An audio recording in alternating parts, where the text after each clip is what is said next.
बिस्मिल्लाहिर्रहमानिर्रहीम। अस्सलाम वालेकुम। आप देख रहे हैं मेरा यूट्यूब चैनल इम्तियाज़ टीवी। सबसे पहले बात करते हैं पेशावर साने की, जहाँ पर बहुत सारे शुहदा के जसद और उनके ताबूत पड़े हुए थे। हर तरफ शोक का समा था। हम सब दुआ करते हैं पाकिस्तान और पाकिस्तानियों पे अल्लाह ताला रहम फरमाए। इस बिलास के अलावा भी KPK में कुछ रोज़ पहले 2-3 हमले हो चुके हैं। सवाबी में कुछ रोज़ पहले हमला हुआ, उनकी शनाख्त भी हो गई कि वो दहशतगर्द हैं। इनमें से 2 दहशतगर्दों ने खुद को धमाके से उड़ा दिया, एक को CTD पुलिस ने पकड़ लिया। इसके अलावा डेरा इस्माइल खान में भी कुछ रोज़ पहले पुलिस की दहशतगर्दों के साथ झड़पें हुई, जिसमें 2 दहशतगर्द हलाक हुए। बहुत सारे मिक़दार में जदीद असला और बारूद कब्जे में लिया गया। ये 2 वाक़े तो हो चुके, लेकिन पुलिस लाइंस के अंदर दहशतगर्द हमला होना बहुत ही अफसोसनाक वाक़े है और बहुत ज़्यादा अफसोसनाक खबर है। वज़ीर दिफा ख्वाजा आसिफ साहब का कहना है कि इस वाक़े में पुलिस लाइंस के अंदर से सहूलतकारी की गई और हमलावर कुछ रोज़ पहले अंदर ही मौजूद था। IG के बकौल 1000 से 1500 लोग पुलिस लाइंस के अंदर रिहाइश पजीर थे। मजीद कहना था कि हमलावर के साथ अंदर से कोई राब्ते में था।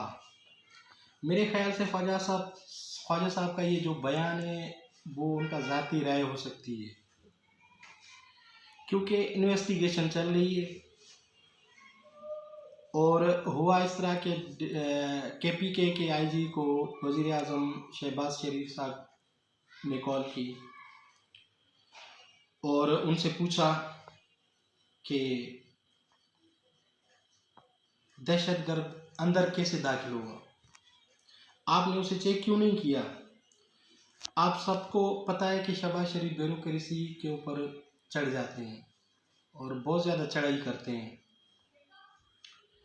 तो IG ने बताया कि मुमकिन है कि ये दहशतगर्द चंद रोज़ पहले ही अंदर हो, या तो फिर पहले से ही वहाँ मौजूद हो, और हमें इन चीज़ों को अभी इन्वेस्टिगेट करना है और कबल अज़ वक्त हम कुछ कह नहीं सकते। ये जल्द आपको रिपोर्ट पेश कर देंगे।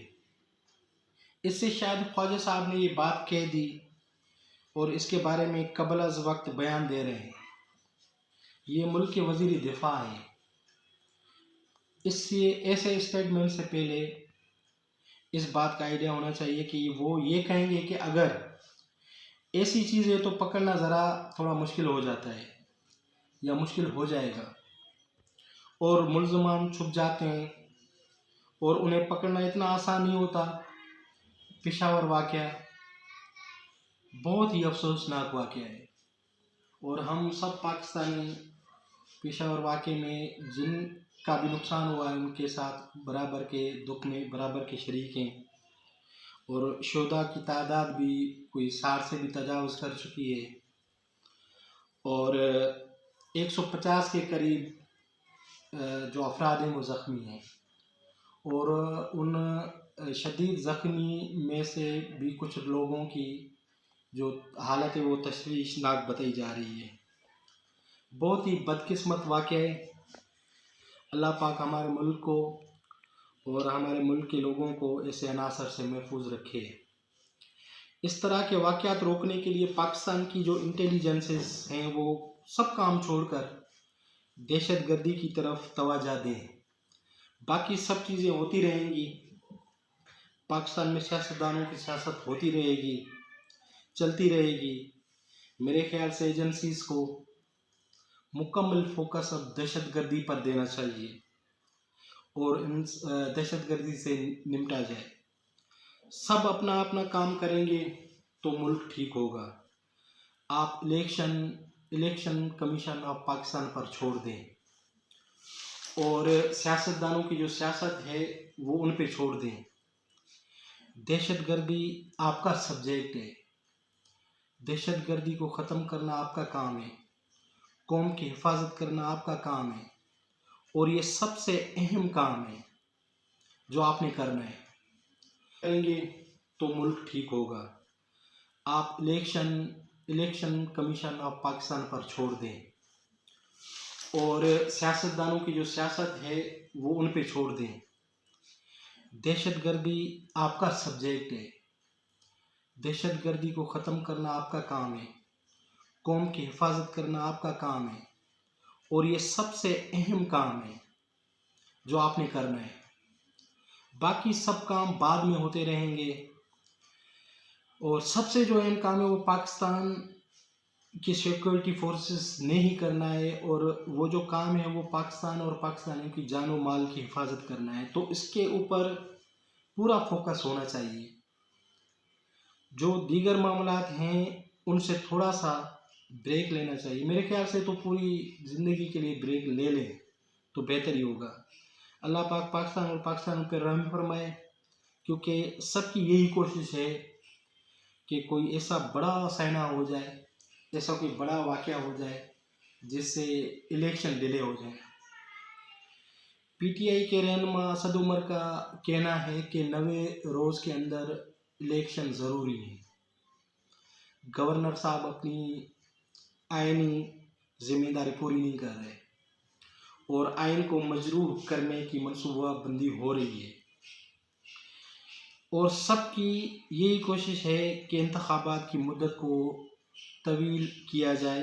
कौमी असम्बली की मुद्दत के हवाले से डार साहब से सवाल किया गया, कौमी असम्बली की मुद्दत के हवाले से डार साहब से सवाल किया गया तो उन्होंने जवाब देना मुनासिब नहीं समझा और कहा कि इस हवाले से वज़ीर कानून मौजूद हैं। कौमी असम्बली की मुद्दत के हवाले से जब वक्त आएगा तो देखा जाएगा। वैसे मुझे डार साहब की नीयत कुछ ठीक नहीं लग रही। एक तो ये सूबों में भी इंतखाबात करवाना नहीं चाहते और नहीं होना देना चाह रहे, और वफाक में भी उनकी नीयत यही है कि जितना ज़्यादा खींच सकते हैं खींच लें। तो डार साहब का कहना है कि दहशतगर्दी के खिलाफ ऑपरेशन ज़र्ब-ए-आज़म और रद्दुल फसाद पाकिस्तान को 400 अरब में पड़ा है। रद्दुल फसाद और ज़र्ब-ए-आज़म 400 अरब में पड़ा है। तो उनका मतलब ये है कि ये जो दो बड़े ऑपरेशन हुए वो पाकिस्तान के लिए, पाकिस्तान की कौम के लिए बहुत महंगे पड़े। तो डार साहब को ये भी बताया जाए कि ये जो NRO लिया गया है वो पाकिस्तान को कितने में पड़ा है। ये पाकिस्तान की कौम के लिए बहुत महंगे पड़े। तो डार साहब को ये भी बताया जाए कि ये जो NRO लिया गया है वो पाकिस्तान को कितने में पड़ा है। ये जो दो बड़े ऑपरेशन हुए उनका तो पता है कि 400 अरब में पड़े हैं, लेकिन ये जो 1100 अरब का NRO कौम को पड़ा है रजीम चेंज ऑपरेशन के बाद, वो कितना महंगा पड़ा है ये डार साहब को मेरे ख्याल से याद नहीं है। उन्हें ये याद नहीं है जो अभी केसेस बंद किए गए हैं वो कौम को कितने में पड़े।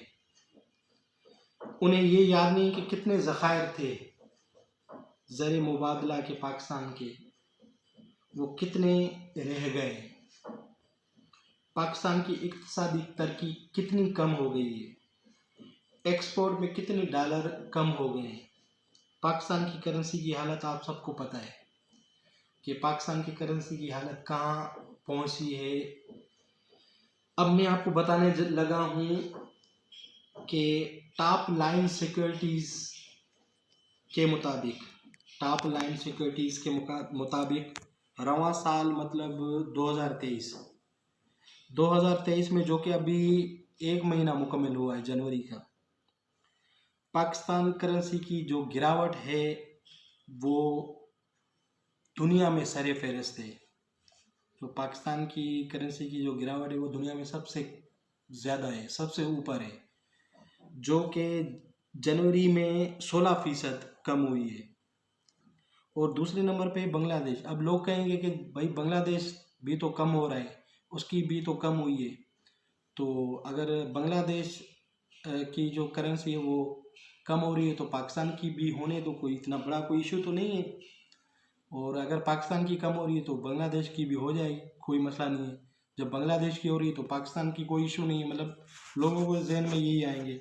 तो पाकिस्तान की जो वैल्यू करेंसी की कम हुई है वो हुई है 16%, जो कि सरे फहरिस्त है दुनिया में। और जो बांग्लादेश की कम हुई है वो है 2.5%। अब ये दूसरे नंबर पे है। पाकिस्तान दुनिया में सरे फहरिस्त है गिरावट के हिसाब से करेंसी में, और बांग्लादेश है दूसरे नंबर पे। अब जो दूसरे नंबर पे उसकी जो वैल्यू है कम होने की करेंसी की, वो 2.5% है। तो आप ये खुद देख लें कि कहाँ 16% और कहाँ 2.5%। बहुत शर्म महसूस होती है कि हमारा मुल्क कहाँ था और बांग्लादेश की जो 2.5% कम हुई है करेंसी, उस पर भी उनके ऊपर बहुत बड़ी मुसीबत लगी हुई है कि मतलब अब हम करेंसी को ऊपर उठाएं तो किस तरह ऊपर उठाएं। और जब अब एक और बुरी खबर आने लगी है, अब एक और बुरी खबर ये है कि जो गैस के रेट हैं वो भी बढ़ाने लगे हैं। मेरे मालूमात के मुताबिक या मेरा खुद का मतलब पॉइंट ऑफ व्यू है कि जो गैस की कीमत है वो डबल हो जानी है। तो आप तैयारी पकड़ लें कि ये जो गैस की कीमत है वो भी डबल हो जाएगी कुछ दिनों में। तो अब आलमी मंडी में तेल की कीमत, अब तेल की कीमत की बात की जाए तो आलमी मंडी में तेल की कीमत कम हुई है। आलमी मंडी में तेल की कीमत कम हुई है। इमरान खान की हुकूमत जब थी तो $125 फी बैरल आलमी मंडी में तेल था, और इमरान हुकूमत हमें दे रही थी कोई 150 रुपये फ़ी लीटर। और अब जब कि आलमी मंडी में कीमत कम होने के बाद मेरे ख्याल से आलमी मंडी में इस टाइम पे $87 फी बैरल तेल की कीमत है इस टाइम पे। और माशाल्लाह से हमें शहबाज हुकूमत हमें दे रही है 250 रुपये फ़ी लीटर। मंडी आलमी मंडी में कम होने के बावजूद भी हमें ये महंगा तेल दे रहे हैं बनिस्बत इमरान खान के। तो और राणा साहब के बकौल, राणा साहब का बयान था कि तेल की कीमत बढ़ने से मियाँ साहब को बहुत तकलीफ़ होती है और बहुत ज़्यादा तकलीफ़ हुई है। तो मैं राणा साहब से ये रिक्वेस्ट करना चाह रहा हूँ कि राणा साहब अगर आप की कीमत बढ़ाने से मियाँ साहब को तकलीफ़ होती है तो आप ना दें उनको तकलीफ़। बेहतर ये है कि उनको आप तकलीफ़ ना दें। अगर मियाँ साहब को तकलीफ़ होती है तेल बढ़ाने से, तेल की कीमत बढ़ाने से, तो उनको आप तकलीफ़ ना दें।